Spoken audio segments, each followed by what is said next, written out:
पाकिस्तान मुर्दाबाद के मसले पर भाजपा नेता शहनवाज हुसैन ने असदुद्दीन ओवैसी को आड़े हाथों लिया है। उन्होंने कहा है कि ओवैसी पाकिस्तान मुर्दाबाद के नारे लगाकर कोई एहसान नहीं कर रहे, उन्हें भारत माता की जय करना ही होगा, भारत जिंदाबाद करना ही होगा। साथ ही उन्होंने भारत पाकिस्तान टेंशन और ओवैसी की राजनीति पर कई और बातें भी कही हैं, जिन्हें विस्तार में हम आज इस वीडियो में आपको समझाएंगे। मगर उससे पहले आप हमारे चैनल द हिंदी टॉप को सब्सक्राइब कर लें, साथ ही बेल आइकन दबाना ना भूलें ताकि आप तक पहुंचे हर खबर सबसे पहले।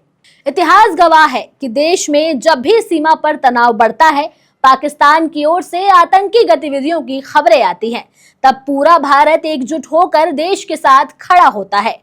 सियासत कुछ देर के लिए साइड हो जाती है और देशभक्ति सबसे ऊपर हो जाती है। इन दिनों भी कुछ ऐसा ही माहौल चल रहा है। पहलगाम हमले के जवाब में देश के भीतर पाकिस्तान के खिलाफ कड़ा विरोध देखा जा रहा है। ऐसे में सभी पार्टियां एकजुट नजर आ रही हैं, चाहे वो सत्ता के पक्ष में हो या विपक्ष में। AIMIM के प्रमुख असदुद्दीन ओवैसी ने तो खुलेआम पब्लिक रैली में पाकिस्तान मुर्दाबाद के नारे लगाए हैं। इस वजह से वो इन दिनों सोशल मीडिया पर खूब सुर्खियां बटोर रहे हैं। चारों तरफ उनकी वाहवाही हो ही रही थी कि शहनवाज हुसैन ने इस पर अपना रुख स्पष्ट कर दिया। उन्होंने जो बयान दिया वो भले ही ओवैसी की वाहवाही के खिलाफ हो, मगर है एक कड़वा सच। देखिए, शहनवाज हुसैन ने कहा कि ओवैसी को भारत माता की जय करना ही होगा, भारत जिंदाबाद करना ही होगा, पाकिस्तान मुर्दाबाद के नारे लगा करके वो कोई एहसान नहीं कर रहे। आज के समय में यह हर भारतीय कर रहा है। 140 करोड़ हिंदुस्तानी एकजुट है, चट्टान की तरह एक है और हम पाकिस्तान के मुद्दे पर कोई मतभेद नहीं रखते। अगर असदुद्दीन ओवैसी भी कह रहे हैं तो अच्छी बात है, इससे वो कोई अपने देश पर एहसान नहीं कर रहे। ओवैसी का ये बयान उस वक्त आया जब वो बिहार में एक जनसभा को संबोधित कर रहे थे। चूंकि ये क्षेत्र मुस्लिम बहुल है और AIMIM ने यहाँ चुनावी अभियान तेज कर रखा था, यही वो मंच था जहां ओवैसी ने पाकिस्तान मुर्दाबाद और भारत जिंदाबाद की बात की थी। राजनीतिक जानकारों का मानना है कि ये बयान एक रणनीति के तहत दिया गया है। ओवैसी की छवि देश में एक कट्टर मुस्लिम नेता के रूप में देखी जाती है, लेकिन बिहार जैसे राज्य में जहां राष्ट्रवाद की भावना गहराई से जुड़ी है, वहां पर इस तरह का बयान देना कहीं ना कहीं वोट बैंक को साधने की कोशिश है। चूंकि सब जानते हैं कि बिहार में साल के आखिर में विधानसभा चुनाव होने हैं, इसलिए ओवैसी ने सीमांचल में ऐसी जनसभा की थी। शहनवाज हुसैन ने ओवैसी को ये याद दिलाया कि जब वो भारत में रहते हैं, यहाँ की हवा में सांस लेते हैं, हमारे संविधान से ताकत पाते हैं, संसद में खड़े होकर अपने विचार रखते हैं, तो उन्हें हर हाल में भारत के साथ खड़ा होना होगा।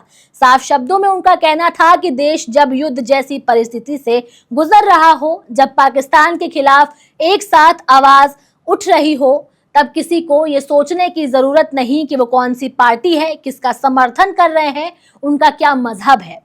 तब सिर्फ एक ही पहचान होनी चाहिए, मैं हिंदुस्तानी हूँ।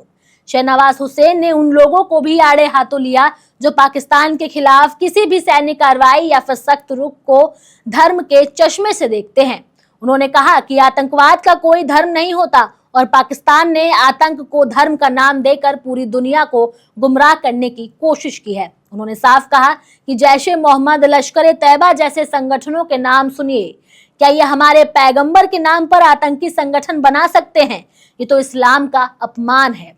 हमारे आका ताजदारे मदीना मोहम्मद साहब रहमतुल्लाह आलमीन है, पूरी दुनिया के लिए रहमत है, न कि आतंक का नाम।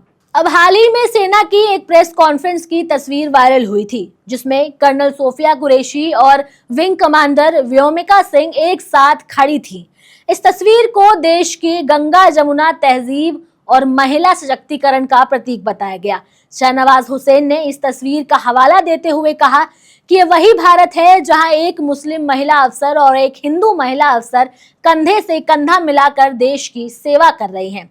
पाकिस्तान को अब समझ लेना चाहिए कि भारत में महिलाएं सिर्फ सिंदूर लगाने के लिए नहीं, बंदूक उठाने के लिए और देश की रक्षा के लिए भी आगे खड़ी हैं। संदेश साफ है कि जहां देश पर इतना बड़ा संकट आया हो, वहां ये नहीं देखना चाहिए कि कौन हिंदू है, कौन मुसलमान है, किस जाति का है, किस धर्म का है। रही बात ओवैसी की, तो वो भारत में रहते हैं, भारत की संसद में बोलते हैं, तो भारत माता की जय तो उनको बोलना ही होगा। लेकिन ओवैसी का सीमांचल में जनसभा को संबोधित करने के पीछे की राजनीति बिहार विधानसभा है। जैसा कि आप सभी को पता है कि ओवैसी भी इस बार बिहार में चुनावी मैदान में फिर से उतर रहे हैं। ओवैसी ने 2020 के विधानसभा चुनावों में आरजेडी पर उनके विधायक तोड़ने का आरोप लगाया था। हालांकि 2020 में आरजेडी सत्ता में आती आती रह गई थी।